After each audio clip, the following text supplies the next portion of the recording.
Good morning, you beautiful people. My name is Alastair Hilton. I am a photographer who lives on a narrowboat. This narrowboat, in fact. And today we are going to be talking about, is there a wonderful, lovely boating community in London? No. There we go. We've covered that topic. No, there isn't a wonderful community. I'm sorry to break that to you all.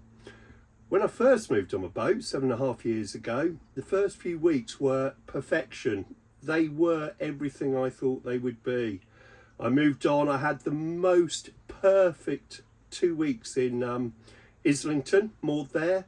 There was a woman moored next to me, a woman moored in front of me, a bloke moored behind me.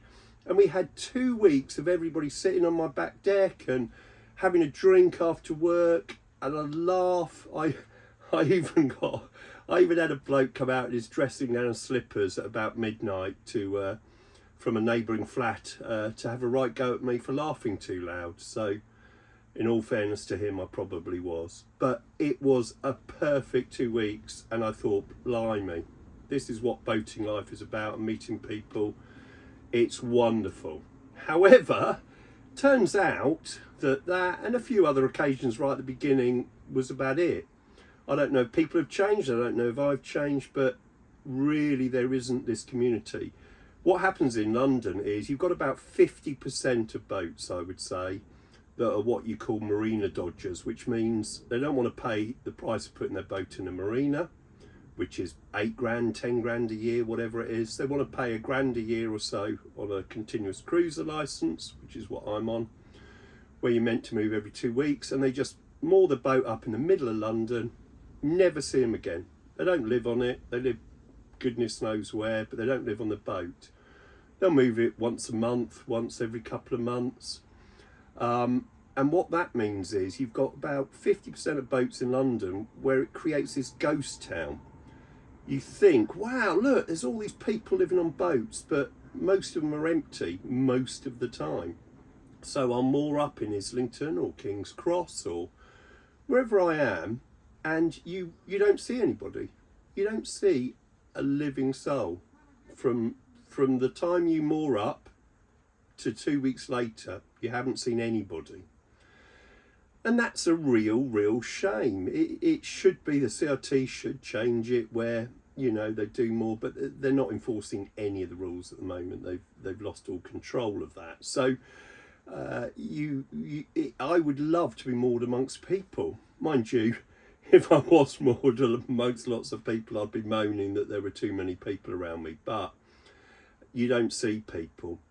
The people you do see, you've got a mixture of them. You've got some sort of, most people in London on narrow boats, I would say, are 20 odd years old. Everybody looks 20 odd years old when you're my age.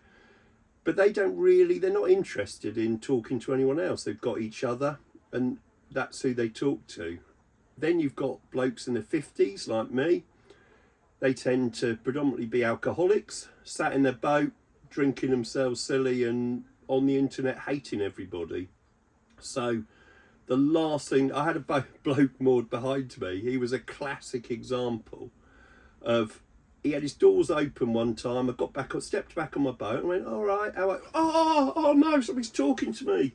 Oh God, end of the world. They literally have lost all ability to talk to people. Then you've got people growing, an enormous number now, who live on wide beams. So wide beams are those enormous ones that are twice the width of a narrow boat and beautiful inside. They look like a gorgeous 2-bed apartment or beautiful 1-bed apartment.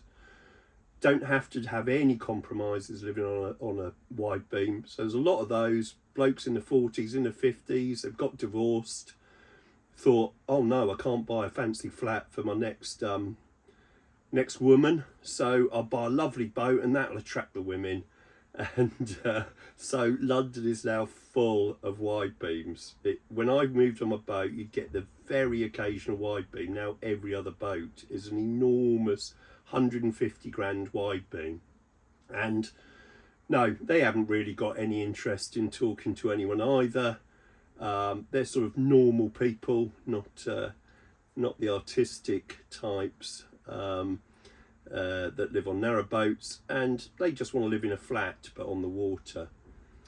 You've also got a big collection, a growing collection of what I call pirates. So they are people predominantly on the plastic boats, the sort of cruiser boats that cost hundreds of pounds, not thousands. There are some beautiful people on them, but my goodness, there are a lot who have no interest in the canal, no interest in other people. Their boats are piled with crap that falls in the canal, no interest in anything. And they are people, trust me, that you don't want to be having a chat with. And those have grown in number enormously over the last 7 years. So there you go. That's the collection of people that you have on a canal. In all honesty, let's be honest, think about you in your cul-de-sac, in your house. How many neighbours do you actually talk to?